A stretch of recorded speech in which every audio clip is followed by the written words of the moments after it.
Hey, good morning. Day 11 today. So we're going into the double digits now. And I haven't done the recording yesterday, but I'll be covering it today for yesterday and today. Okay, so that was Sunday yesterday, today's Monday. I managed to get to Gurudwara, which was quite nice, and it was quite close to the Russian school, in fact.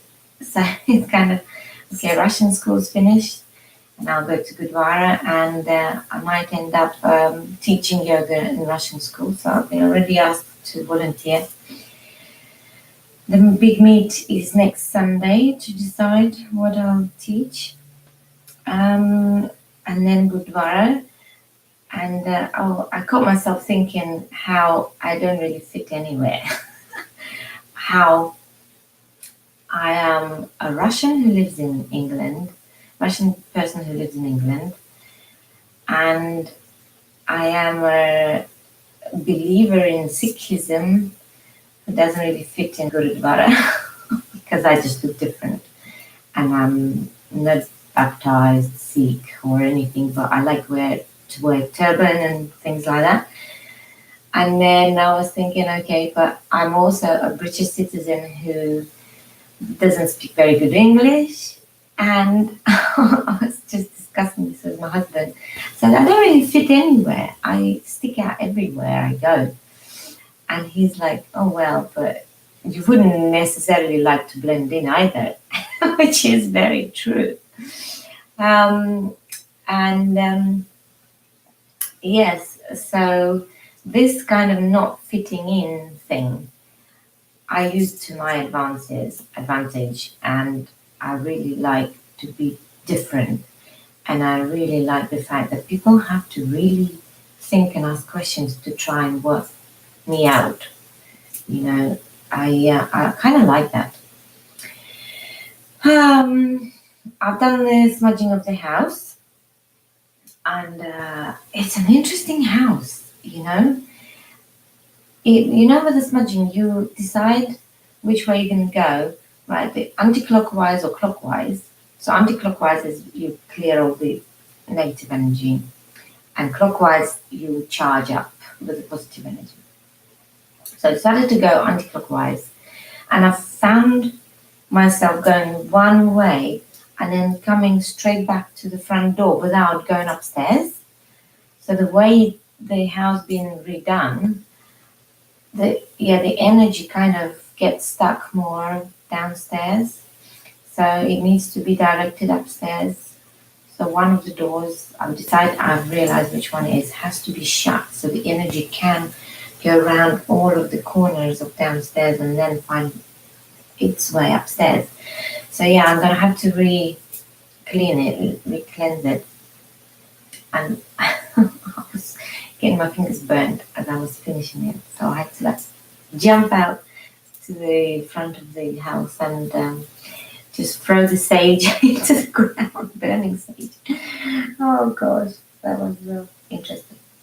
So, and yeah, I've looked at the plan of the house, and it's ideal for us. It really is ideal. So, and all of the rooms, the way they are located, the way the people have chose rooms, it's just, even though it's done by intuition, it's the best way.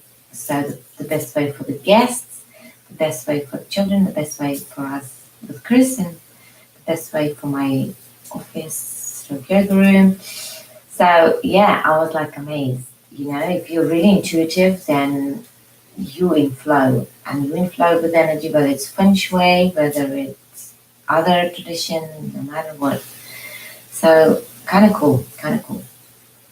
And one more very interesting thing. I'm reading this book, Anatomy of Human Body. Is that anatomy? No. Anatomy of Human Spirit. Sorry. Anatomy of Human Spirit. And it's about chakras. And this author talks about chakras. She's intuitive healer, yeah, something like that. And it's a very healing experience reading the book, because you go chakra by chakra and you revisit these places in your body, and it's very healing. And I'm at the fourth chakra at the moment, and I'm reading about this new phenomenon that she talks about, and it's called Woundology, or the wound language. So basically, she's describing how in 1960s, for example, people were very much first three chakra people. The fourth chakra wasn't engaged as much. So we now live in generation of the fourth chakra people. And so she says, yeah, like for example, in 1960s, people would be expected to deal with their own problems and emotions and issues on their own, by themselves, so it's the will and the power of the self and the self-confidence that they can deal with it all. And so they would only kind of cover issues like the first chakra is where they came from, how the parents were, how they were raised, blah, blah, blah. And the second chakra issues, like what's the work, what's their relationships. And yeah, third chakra is the will and the self-power. And how interesting, so this this generation of the fourth chakra that we are, using this interesting approach of relating through the wounds. So, for example, if we want to make a relationship deeper, if we feel attracted to a particular person as a friend or as a mate, and we want to go really deep and intimate with them, we kind of relay our deepest wounds, and then the other person kind of feels the call to match it. And so that is the game of thought, that we relate the wounds to each other. And it's all fine, but, we are now overcompensating the other way, apparently, because of what was before. And so not only we relate that, we've created the whole wound language. And so she calls it Woundology. So the whole phenomenon is Woundology. And wound language is the language that we use our wounds almost in every normal situation. And although this process of disclosing your wounds and looking at them and looking at the roots of the problem and then getting healed, it's a very transitionary process. And it's only like a process that will take you from one space into the next space. And so that process is now being over kind of used as not just a process, but as a way of life. So some people get really stuck, get really obsessed and addicted to this kind of transitionary stage of being healed.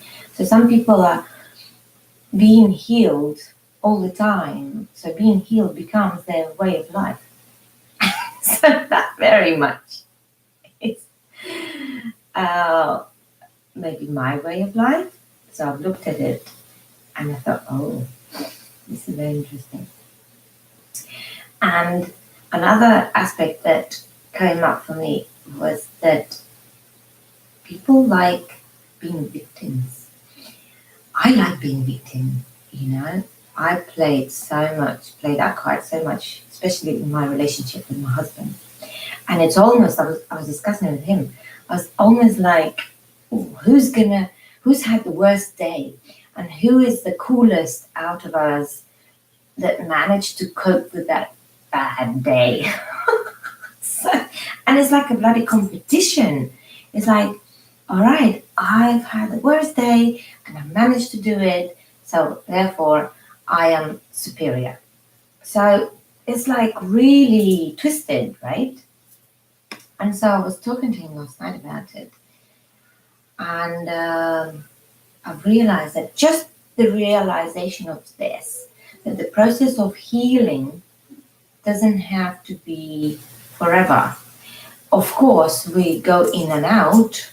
Of course, we hit some stones and we, okay, right, this has to be healed. But then we come out of it and we move on. So basically, time scale is quite important. So we're not meant to be in this healing process forever. And we're not meant to be like milking it to such a degree to play a victim all the time. Okay?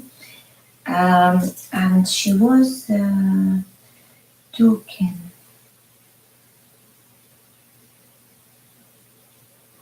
So she said that at present we define healed as the opposite of needy. Therefore, to be healed means to be fully self-contained, always positive, always happy, always sure of oneself, and never needing anyone. No one but few ever consider themselves healed. That was so profound for me. That was really, really profound. And then she goes on to ask questions, you know? Ask yourself these questions.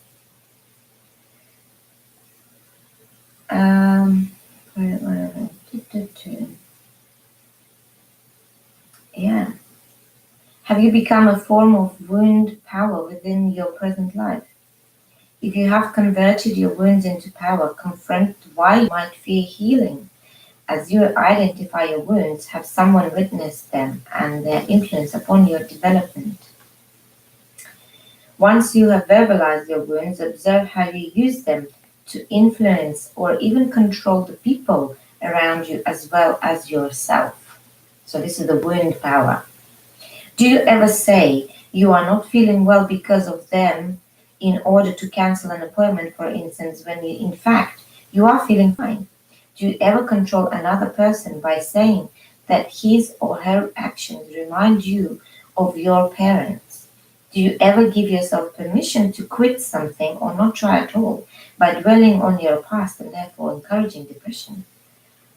It's really profound. It's basically how, you know, on every level of the chakra, we can misuse the power of that chakra. It's like the power of the second chakra, this sexual energy. We can use it kind of to manipulate people, to manipulate the results that we want to receive. And so we can become really seductive with somebody and not really meaning to go all the way, but we only meaning to use that seductiveness in order to gain whatever we want. And then we drop that, and then we drop the person. And so the same with the fourth chakra, the same with the energy of the heart and the healing energy. We can also misuse it. And that's what I was kind of realizing. That's a big thing. And my husband was like, oh yeah, one of your self-realization again. So I was like, I think I'm just recognizing the fact that that depression that started almost 4 years ago, my postnatal depression, actually some of the debris of that is still somewhere in me. And I'm now making a conscious choice. No, that game is over. Enough. And a big thing with getting to that self-realization and getting to that point is the fact that I'm in a different environment. I remember back how Yogi Bhajan was talking about the three psyches. So our personal psyche is the psyche of environment that we live in and the psyche of the whole universe. And that is very much the psyche of the environment also affecting me on every level. And it's so vast, it's so big, that there's nothing I or anybody can do about it. So really cool, really cool. And I honestly, I love this stuff. I love being my own shrink. I've saved up loads of money. Oh, so yeah, so this stuff is kind of cool, kind of cool. So my prayers are for you to, if you are playing that card, if you are playing that game of victimization and you are being a victim, and it could be any situation. And what I found is if you have a partner, if you have somebody to relate to on a deeper level, you can open up to them with that and see where it takes you. You can come and say, oh, look, this is a new interesting thing I've discovered, and this is how I'm applying it to myself. And your partner may be able to either guide you in the right direction, which you may not like, and it may sound very, very offensive to you, but then you, on a deeper level, you will know that they're right. Or that partner may just play a witness, and by having somebody there, whilst you talking about it, whilst you're manifesting your thoughts and your thinking process, you're putting that into manifestation, actually works wonders. So yeah, try it. That's all from me. Yeah, tune in for some more and see you soon. But now, take care.